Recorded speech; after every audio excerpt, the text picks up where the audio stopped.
Hello again, everybody, and welcome to Warrior Lunch Break here on HBC TV 25. I'm Justin Barrientos. Thank you for joining us. And we're going to start off this week by talking Warrior softball with head coach Greg Jones. Coach Jones, thanks for joining us here today. Bet. It's going to be a little bit different show. We're going to kind of be a catch-all show this week because we don't have any games to talk about last week because you didn't have any games. But now you're heading into a week where you're going to play 6 in 1 week, including 2 tomorrow as we tape on Tuesday against Upper Iowa, opening up your NSIC schedule. Obviously, with COVID, you had a lot of time off, and so I imagine you probably don't do well with time off now. You want to get out there and you want to play or practice or whatever. But what have you done in the past week with the team to get ready for a big stretch this week? Yeah, we tried to go backwards a little bit, and as a coach, you're never happy. When we're practicing in January and February, and you can see the games coming, you get nervous that as a coach that your kids are just going to be in practice mode and they're not going to know how to handle game mode, that we're not going to be in shape, or we're not going to handle the energy, the intensity of the game because they're just used to showing up at practice every day. And so then we got in game mode, and now as a coach, I'm frustrated because I'm like, well, I need them to get back in practice mode. All they want to do is play games, and I want them to dig in and start getting some work done. And so, it's always something one way or the other. But what we really tried to do this past week was go back and revisit some things that we could see. It's not about being frustrated with where we are. It's about just trying to get a little bit better on the edges, because ultimately everybody in this league is good. Everybody at the top of the league is especially good. And what's going to separate you are the intangible pieces and those things on the edges. And so we tried to work on that a little bit. We thought we needed some improvement on our offensive game, really about consistency and trying to find some consistency within our offense. And so we did that. And then the ability to just finally be outside with a regular stretch of outdoor practices, which was great. And then we did scrimmage on Thursday. We went live on Thursday to try to stay sharp, pitchers and hitters. And we can hit ground balls till our heart's content as coaches, but it's different when it's coming off a bat in a live situation. And so we tried to do that Thursday, keep the energy up, be shorter in our practices, and now be fresh for this week as we get going.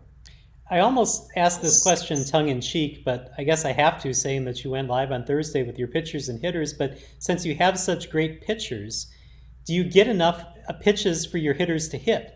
Or is Jordan or Liz, are they trying to strike out their teammates?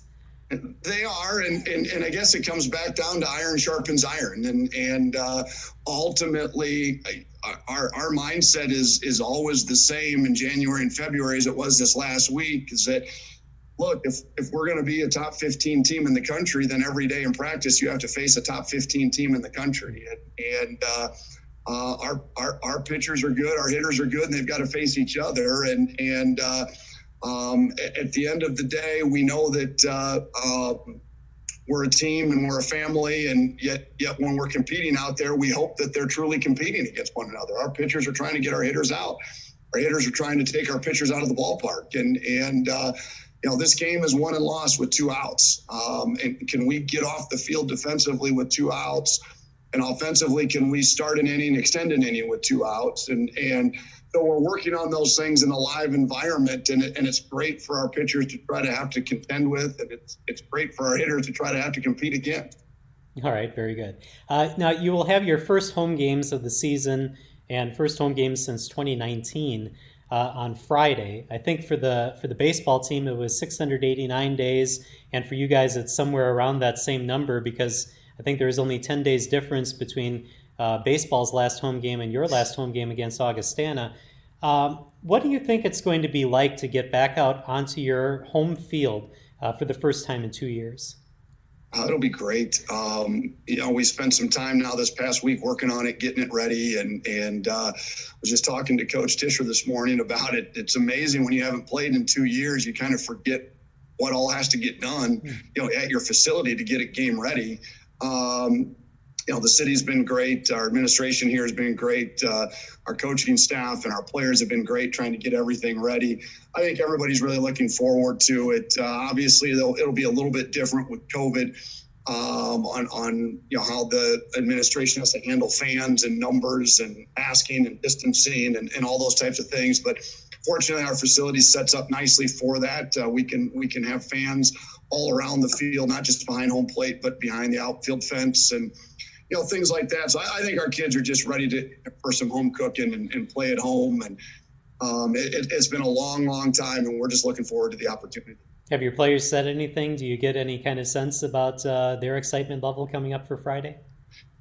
Yeah, I think once they get past the work of having to put up windscreen and all those types of things, that they're just happy to be at home. And we had some kids out this weekend that were willing to help us, get things together with the coaching staff, just because I think that's how excited they are to finally play at home. All right, I got to ask about some milestones coming up for Jordan Clement.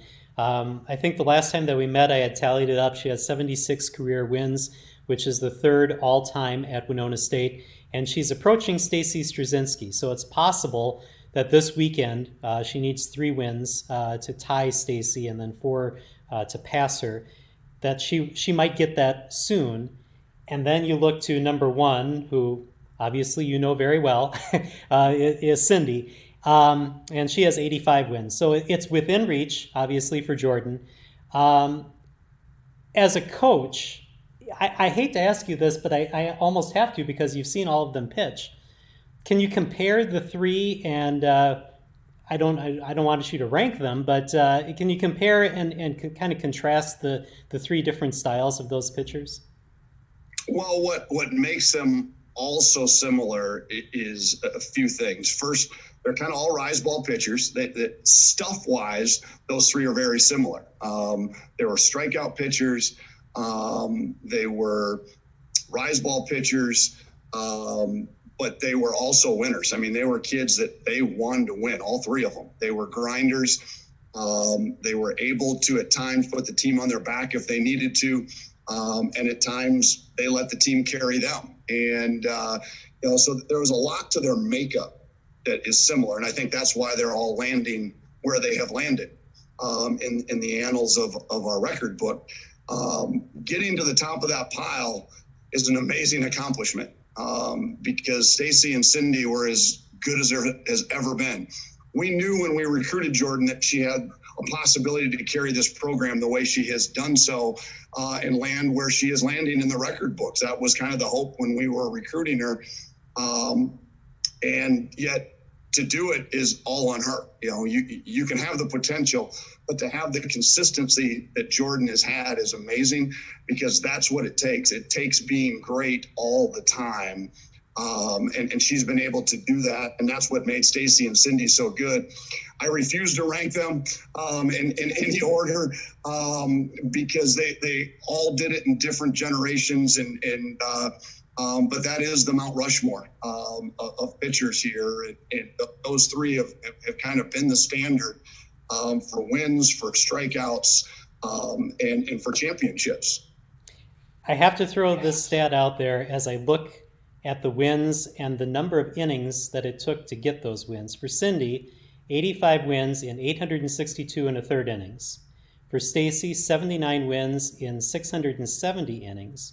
Jordan has gotten 76 wins in 586 innings pitched. So if she is able to eclipse Cindy, it's going to be in a lot less innings. Your reaction to those numbers? Yeah, and I think it makes sense. And because I'm not a record book guy, I couldn't have told you that. What I thought about our record book, and Stacy already did this, I didn't think anybody would pass Cindy in anything. And the difference was when I first got here and Cindy was our pitcher, it was Cindy day in and day out. And it was Cindy's going to throw game 1, game 2, and probably game 3. And if she's got enough left, we'll go game 4. And she just threw all of the time. The game has changed a little bit where pitchers don't do that. More notably, our program has changed where pitchers don't have to do that. We've been able to grow the program over time. And I think that's why Jordan's been able to do this. that the team is a lot better around her. And we've had a lot more success around her, where every time she goes to the mound, we have a chance to win. Back, Cindy was the pitcher when I first took over, and we were trying to turn this thing around. And that's not to take away from the team that is around her, but if you look at the overall depth of talent that we have now versus what we had in 2002, it's not comparable. And it wasn't that Cindy had to carry the team. It took a lot more to win back then with some of those teams. And that's not to take away from Jordan now. It's just that every time she goes to the mound, we know she has a chance to win. And I can't say that for the other two, that we just had to grind a little bit more. Not that we're not grinding now, but it was it goes back to the generations too of the way the game was played. All right. Kind of looking back as you did, now as you look to this year in the preseason poll, you're number 2. Kind of compare and contrast where you were back then when Cindy was the pitcher and you were taking over to where you are now, number 15 in the country, picked second in the NSIC, and the NSIC is a tough conference. Was it the same back when you first started out? No, the NSIC right now is such a meat grinder. I mean, it's just it's got to be the toughest conference in the country. If you look back at what happened in 2017, we won 50 games or 53 games or whatever it was and set a school record, and we got beat 1-0 by Mankato, who won a national championship. And years later in 2019, we set another school record for wins. We go 30-0 in the conference, win 31 straight games during the course of the year. We get 3-2 by Augustana, who won a national championship. Now, that's where this conference is at right now. In 2002, it wasn't nearly that tough. It was a good conference. It was a top-heavy conference where the top 2 or 3 teams were really good every year, but it didn't have the depth of talent that it does now.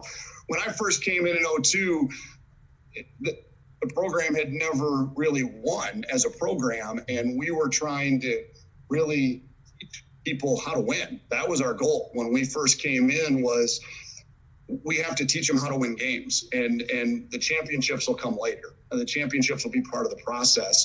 The rankings will be part of the process, and that's where we're at now. And it's been when I took over, I said I want to leave this program better than I found it. And all of that is just, you want to do the right things every day, and you want to continue that process every day. And it's slow and it's methodical, but you hope that the kids that graduate are better than when they came in. And you hope that the program at the end of whenever this 10-year ends is better than where it started. But it's Cindy and her class who really did that. I'll never be able to thank that group enough. And the emotions that run through me when I think of that group and how unheralded that group was. We won 43 games with that group in my second year, and they had no business doing that, but they just wanted to win. And that's what turned this program around, because you can't land recruits if you're not a good program. And so they set the table for all of this. They set up passion and pride. It was that team that changed the program. It had nothing to do with me. It was those kids and what they decided to do and who they wanted to become that turned all of this in the right direction. All right. Well, I know we could talk on and on and on about this, but we've actually run out of time. So good luck this week. Good luck this week at home with your first games in 2 years. And we'll talk next week about what happened this week. I look forward to it. Thanks, Justin. All right. Thanks, Coach Jones. We're going to take a break here on Warrior Lunch Break. When we come back, we'll talk Warrior Baseball with head coach Kyle Polk. That's right after this.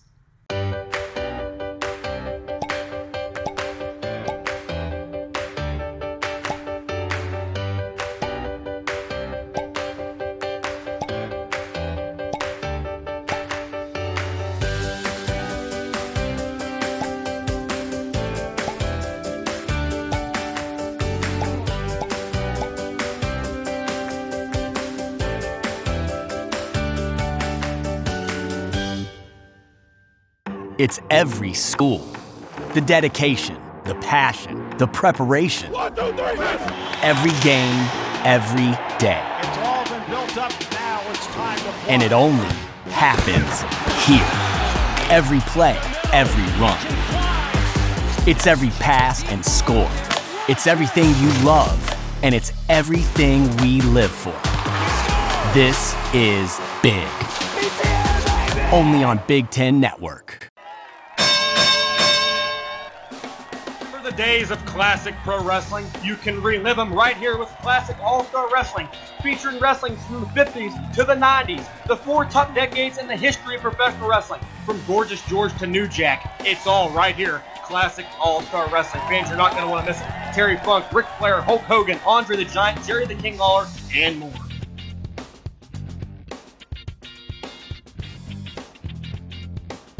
£50 of baby backs, £50 of brisket.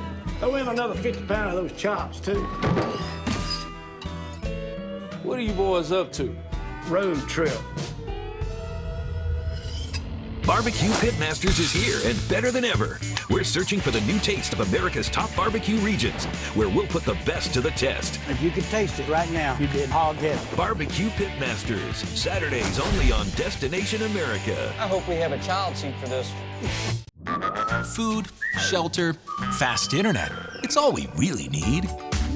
Good thing HBC has the fast, reliable internet it takes to power all the Wi-Fi hungry gadgets in your home, all at once. With speeds like these, get smooth HD streaming video, gaming, music, and surfing, all with no waiting, no buffering, no kidding. You want it. You need it. Get it. Call or click hbci.com and upgrade your internet today.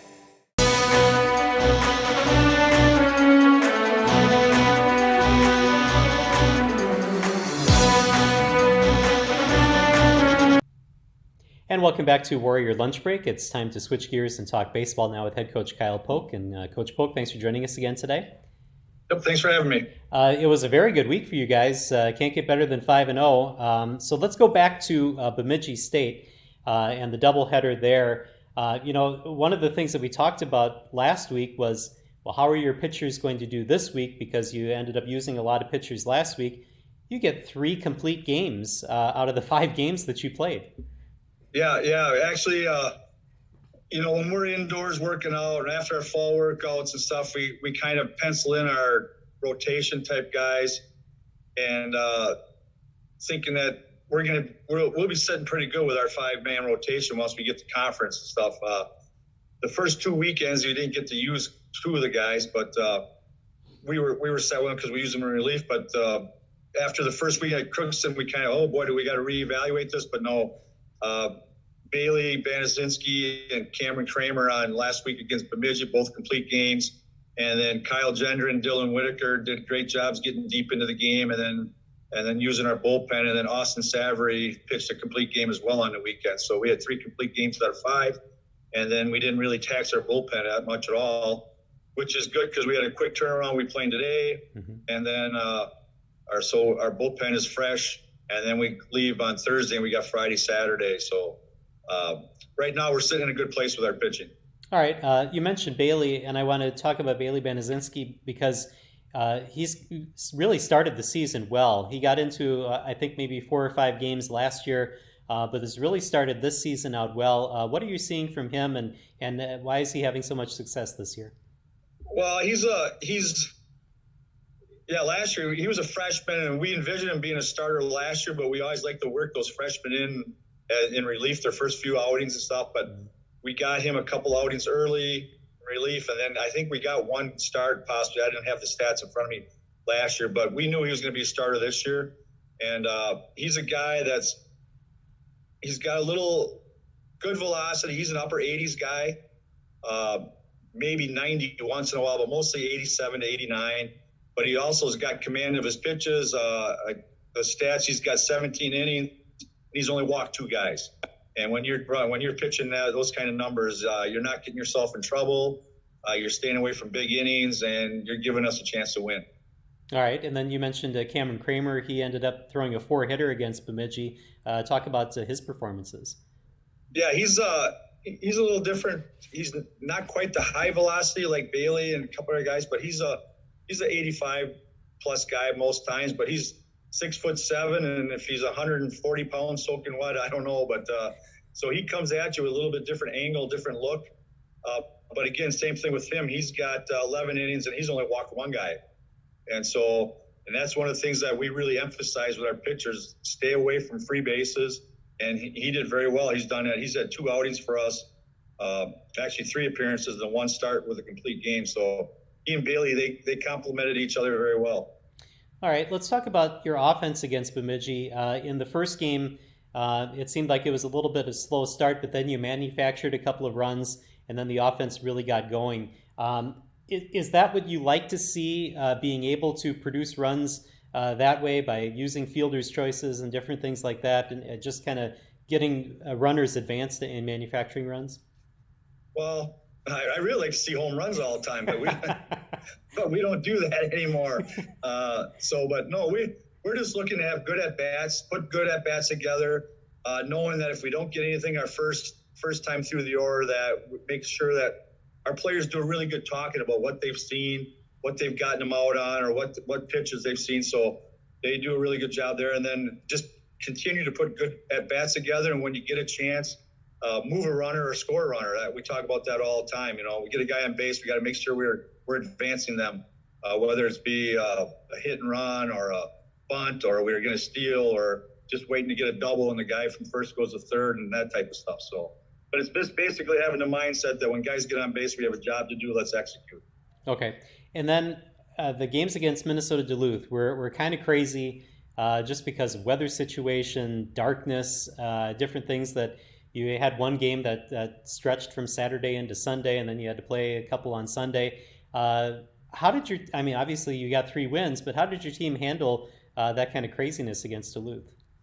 Well, actually this year they're just happy as can be to be able to play after what happened last spring. But yeah, it was we knew we had a window on Saturday to start the game and hopefully get it, because we had to throw the tarp on 3 different times and delay it. But every time we put the tarp on, it quit raining.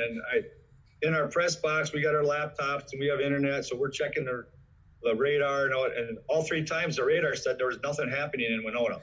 But yet you looked out and it was raining. So it was just a matter of sticking through that, knowing we got to a point. Then when the umpires decided to halt it, that was probably a good decision at that time, even though we have the lights. But it just never quit that rain, and the stuff was getting a little bit slick.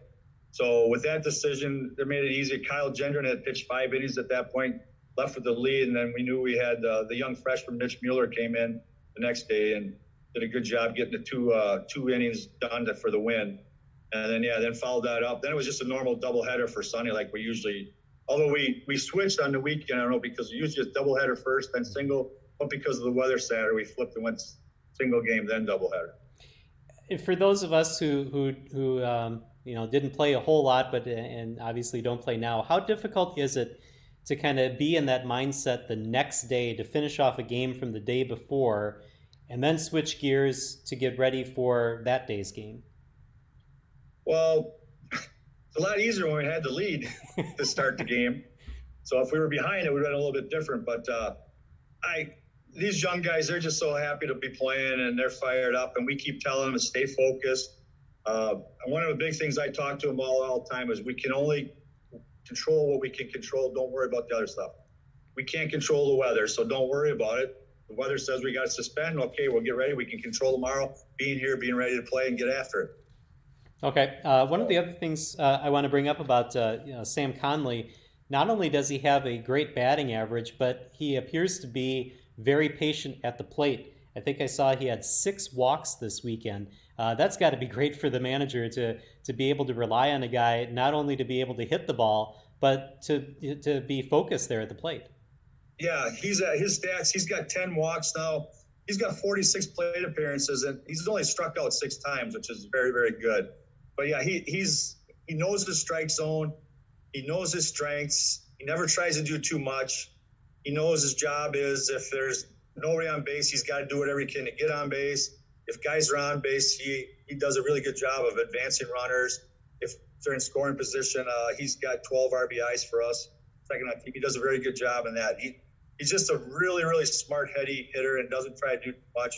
Just tries to stay, the old proverbial, stays within himself and stuff. But he just knows what he's supposed to do and executes. All right, and then the last thing I want to bring up about Minnesota Duluth is that the last game, Game 3, basically of the series, was an extra inning game. Tell us a little bit about that and how things went in that game. Yeah, we had Nick Harold, our closer, who's been pretty good for us. we got to try to figure him out. He's a high velo guy and stuff, and he just not around to play as much as he should be. And they got the type. But Justin Firpo came in, pitched 4 innings, didn't give up a hit. I think walked 1 guy only, but they never had a threat. And we had like 3 different innings. We had a chance. We had threats. We got guys on, bunted a couple times, got them in, and we finally got the guys on second and third and got the sack fly to win the game. But it was one of those things where we stuck at it, stayed with it, didn't get flustered, didn't panic, knew that, hey, we're still in control of the game. Let's just execute, and hopefully we'll get the win. Okay. And then you have games, as we said, as we tape here on Tuesday, games against Mary, and then you'll be heading out to Northern for the weekend. In the games against Mary, as I kind of look out the window and look at the weather, it's a little overcast, maybe a little sunny, but obviously it's very windy, and it's not just your usual breeze during a game. You have maybe 30, 40 mile an hour winds. Do you have to approach the game any differently when you know that those are going to be the conditions that you play in? Well, we'd like to tell our pitchers to make sure they keep the ball down in the zone, because any pop-up, who knows where it's going to go. But no, we're not going to really change. We just make sure our position players don't give up on any ball in the air, stay with it. A ball, we had one within the last weekend or whatever, that one of the windy days where a foul ball we thought was going to be foul by our dugout and ended up dropping right inside the third baseline, and for a fair ball, and both our third baseman and shortstop overran it. So I'll reemphasize and make sure that they're not going too fast after things, and not to give up on any of the fly balls and stuff. And outfielders, we talk about don't drift with the ball. You got to run the spots, get there, get ahead of it to make a play. So we'll reemphasize those things and make sure that we're staying with it. And a lot of communication with the balls that go in the air today. All right. Because these games will be over by the time that this episode airs, we'll just kind of move on. We'll talk about those games next week, but move on to Northern. How do you feel you match up against Northern this weekend? That'll be a tough. I don't know. To be honest, we don't do a whole lot of scouting ahead of time and stuff. Mm-hmm. We just try to play. They're better than they used to be. There was a program that years ago, but the coach out there, Dean Barry, does a great job. I know they had a tough weekend I think they were at Mankato. No, they were they won 3 at Concordia. They won 3 this way. I know they did that. So they'll be a tough one though. Good thing is the forecast is supposed to be in the 75, 78 degree range.